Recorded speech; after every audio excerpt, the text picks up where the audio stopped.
Dá nojo ler as coisas que essa matéria traz. Essa matéria diz o seguinte, olha só, o que o judiciário diz para inocentar acusados de trabalho escravo. Deixa eu virar de costas aqui, mas só para poder passar para esse lado.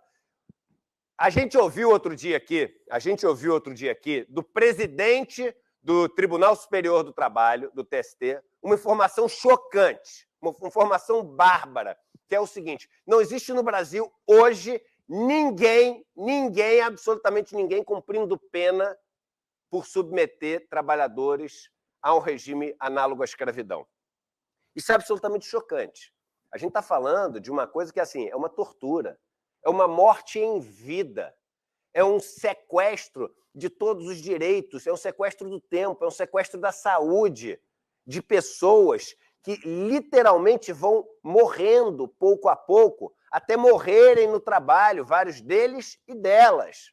São pessoas afastadas de suas famílias e presas, verdadeiros cárceres que existem no campo. Como é que pode ninguém ter sofrido nenhuma punição? Como é que pode ninguém tá preso por conta disso? Como é que pode ninguém ter tido terra expropriada? Essa a gente aprendeu no dia, porque falta regulamentar ali o negócio que ficou pendente quando fez a regra na Constituição. Mas aí o Intercept traz essa matéria. O que o judiciário diz para poder inocentar essa... Qual o argumento que eles usam? Gente, numa boa, perdão se isso gerar náuseas em vocês. Porque olha o que o judiciário diz para inocentar esses bandidos que submetem as pessoas do campo, as pessoas mais pobres, esses trabalhadores e trabalhadoras rurais, ao regime de escravidão. Vamos lá, vamos começar a matéria. Eu vou ler o primeiro parágrafo, depois vou ler alguns trechos. Há quase 18 anos, uma operação de auditores fiscais do trabalho resgatou 43 pessoas da fazenda de Marcos Nogueiras Dias, o Marcão do Boi, né? Na zona rural de Abel Figueiredo, no Pará. Esse fazendeiro é conhecido por ser um dos mais ricos da região sudeste do estado. Segundo a denúncia, do Ministério Público Federal, os trabalhadores bebiam água fétida, comiam carne podre de vacas que morriam no parto, não tinham salário, repito, não tinham salário, recebiam como pagamento bebida alcoólica, pinga da pior qualidade, e tinham que comprar os produtos de higiene superfaturados no patrão.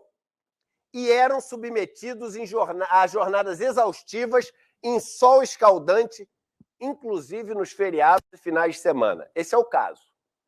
Sabe o que o juiz falou?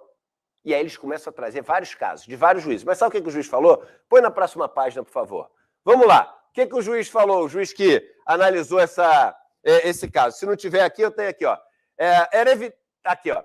O juiz alegou que deveria ser melhor analisado, pois muitas denúncias de condições análogas à escravidão tinham como base apenas os levantamentos feitos pelo Ministério do Trabalho. Apenas os levantamentos feitos pelos fiscais. Como é que pode ser apenas o levantamento feito pelo fiscal? O fiscal do Ministério do Trabalho é o cara que vai lá, que viu, que estudou, que conhece a legislação. Aí olha o que diz o juiz. Esses levantamentos são, o que ele fala aqui, ó, são muito ardorosos e normalmente feitos por pessoas que não têm a menor noção do que é o trabalho no meio rural. Os exageros, em muitos casos, são evidentes. Então o juiz está falando assim, não, esses fiscais não sabem. No campo é normal ser escravo. No campo é normal comer carne podre. No campo é normal você não receber salário. Você consegue imaginar um lugar que é normal não receber salário? É normal. Não, é outro tipo de gente. É outro tipo de gente. Essa turma não tem alma. Aí ele continua. Olha só. Quando se manifestou, alguns meses depois, o desembargador Menezes votou pela absolvição do Marcão do Boi. Para o magistrado, as denúncias mencionadas na sentença, como os alojamentos insalubres, a falta de água potável, a comida podre, olha o que ele diz, devem ser vistos dentro da realidade rural brasileira. Ô, ministro, desculpa, mas você é um lixo de ser humano, entendeu? Você merece um xingamento. Eu não vou dizer o xingamento. Eu não vou dizer, mas você merece. Meu irmão, você merece passar um ano trabalhando nessa situação. Você merece passar um ano comendo carne podre. Você merece passar um ano sem receber salário. Você merece passar um ano estourando sua mão de sangue, fazendo bolha na enxada, trabalhando de sol a sol. Você merece passar um ano longe dos seus filhos, longe das pessoas que você ama. Você merece passar um ano tentando fugir de um lugar e sendo ameaçado de morte, para poder nunca mais dizer que essas pessoas estão dentro da realidade rural brasileira. Mas vamos lá, que continua. Tem mais uma página aqui. Isso aqui, o negócio está mal feito, a linha, porque eu que escrevi. O que ele diz é o seguinte, olha só, para o desembargador, essas circunstâncias não eram degradantes, apenas comum ao trabalho rural, que tem o desconforto típico da sua execução, quase sempre braçal, e não se caracterizam que rebaixa o trabalhador na sua condição humana. Não rebaixa o trabalhador à sua condição humana. Meus amigos e minhas amigas, ao invés de ficar colocando no Jornal Nacional, no Globo Repórter, no SBT, na Band, o caso de um trabalhador que conseguiu ter o filho, que estudava das 7 da manhã até meia-noite, que no período onde não estava carpindo a roça, com 10 anos de idade, pegava um livro para ler, e mais novo começou a ler Guimarães Rosa, começou a ler vários outros livros que as crianças não liam, que eram super complicados, conseguiu entrar numa faculdade pública, se formou, hoje ele é um grande executivo de empresa e ele é o exemplo de que basta querer, ele é o exemplo que basta se esforçar, ele é o exemplo que basta você acreditar num futuro melhor, porque todo mundo tem o potencial de ter uma vida livre, todo mundo tem o potencial de sair de uma condição degradante de trabalho. Ninguém precisa ser escravo da condição que a vida te jogou quando te fez nascer. Isso é mentira! Isso é uma maneira de defender o sistema, porque para cada um que vira um executivo, tem mais de 1000 que trabalham em condições degradantes. Ao invés de gastar tempo mostrando esses que são utilizados covardemente para defender o sistema, a gente tem que mostrar esses que são o sistema.